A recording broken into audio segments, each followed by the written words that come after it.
as you fall for that kush, soon as you get to smoking, oh, they gonna let you come on in. Come on in and smoke with us, dog. Soon as you get in and fall off that wall that God didn't call you to get on, they're gonna turn around and say, "Ha! Dog, look at that nigga over there. You see that nigga? He told me he was for Christ. That nigga. Dog, I thought you loved the Lord and you was through." My God. They'll accuse you. Yes. Because the enemy will use them to accuse the brethren. So then you look bad. You look stupid. Then you walk around feeling bad because you didn't smoke. We have to be careful how we drawing the people to Christ. But then at the same time, we sitting amongst them doing the same thing they doing. You got to be careful. I can't draw you to Christ and then sit back and kick it with you like that. That's right. I'm going to kick it with you, but not like that. Oh, boo, I came to see how you doing. Okay, I'll see you drinking a drink. I'll come back later. Because especially if you got that issue, especially if that was something that you had, and the enemy, he always comes to offer it to you. Oh, as soon as you sit down, there go Jack. Hey, Jack. Oh my God, Jack looking good over there. Oh, just one drink. It just tastes so good. You know what I'm saying? This is how the enemy does it. As soon as you slip, they're going to talk about you. Amen? Amen. Amen. I'm going to get through this. We're going to get through this.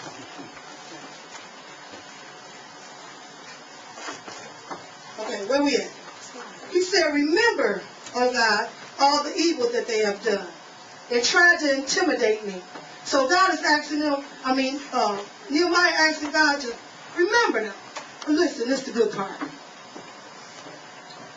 So on October the 2nd, October on its way, y'all. Right.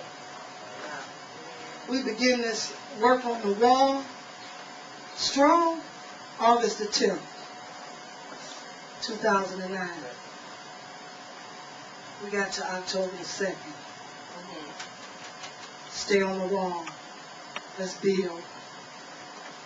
On October the 2nd, the wall was finished.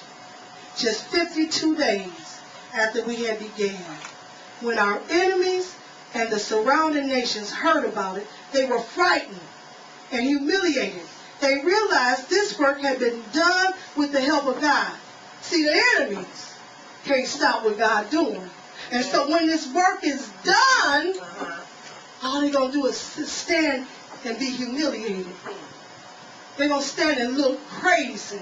Because they're the ones back in chapter 4 said we wasn't going to make it. Right. They're going to sit frightened, scared. How could a little bitty church like that do so many great things for God? They didn't have the money. They didn't have the income. They didn't have the big money grips coming in the door.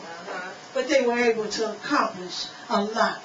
They had some people from the street, from the hood, that was ready to stand for Christ. They had some people that they cast down. That little nigga right there, all you do is see him walk the streets. That one right there, all you see him smoking. He stay up at the gas station smoking on a blunt. That one always smoking a black. What the? Them niggas, I ain't gonna even, when they walk past, I ain't gonna even minister to them. Because they ain't trying to hear. And them the ones God gonna use. They're the ones God gonna use. And guess what they call our remnant? The remnant. Okay. For y'all that don't know what a remnant is. You know how you get a new carpet laid? And they cut around, and they tape, and they tack, and they tack, and they take the other portion, and they might give you some, or they take it and throw it away, but they give you a lot of it. You can use this to replace, you can use this to wipe your feet at the door, and you put it, that's the remnant. And so what the remnant is the thing that's cut off. The thing that people say, ain't gonna never make it. They gonna be the same. They ain't gonna change. They ain't gonna change. And so, when the real carpet wear out, and they got old, and it ain't getting no good use no more. Right. It's all wore out. Got holes over here, bubble gum over here, a big pot stain over here. All these stains in the carpet. Listen to me good. When the people of old, the church of old, the ones that's so traditional, so religious, that they can't even accept the young men coming in dressed as they are. As long as they coming from Christ, it ain't about what you got on. But because they so tainted and set in their ways, and they got man-made tradition instead of God-made tradition, they got religion instead of God. So they didn't cast them aside, and all of a sudden, God ready to use them, and He using them in a place like this. And they replacing the old religious, the people that's so stuck in their ways, don't want change, don't want to, and they replacing them with the remnant, the new carpet, the new people, the ones that they cast away, the ones that they threw to the side, the ones that they said, oh, she gonna kill herself before she's 50. She gonna be dead before she's 50. Oh, that one over there got a basket case spirit. Oh, she Looney Tune over there. Oh my God, that one got a suicide. She's all down. You just look at her. She's about killing herself. That's the ones God gonna raise up. Because God gonna use somebody like us to love on them the way they need to be loved on. To draw them, in spite of their issues, draw them to Christ. Don't look at what they got on, draw them to Christ. Don't look at how their hair is, draw them to Christ. You know, I know this pastor said some horrible things about some people, and there was young men sitting in the audience, and you know, you want to call them a sissy because they pants sagging. Let God do this. Bring them first. You got to bait them. You got to catch the fish before you scale them. But you talking against them. The earrings in their ear. If God deal with them to bring them out, they will come out. If not, don't worry about it. You got a preacher with an earring. What? People so worried and bent out of shape about what you got on. How your hair. Wait, how big your earring. Oh, I looked on YouTube, and this lady was getting ordained as an apostle. And somebody put in a comment, said, please, apostle with spikes in her hair and dangling earrings and blonde in her hair. Yes. I know that's right. Yes. He'll use for me, please.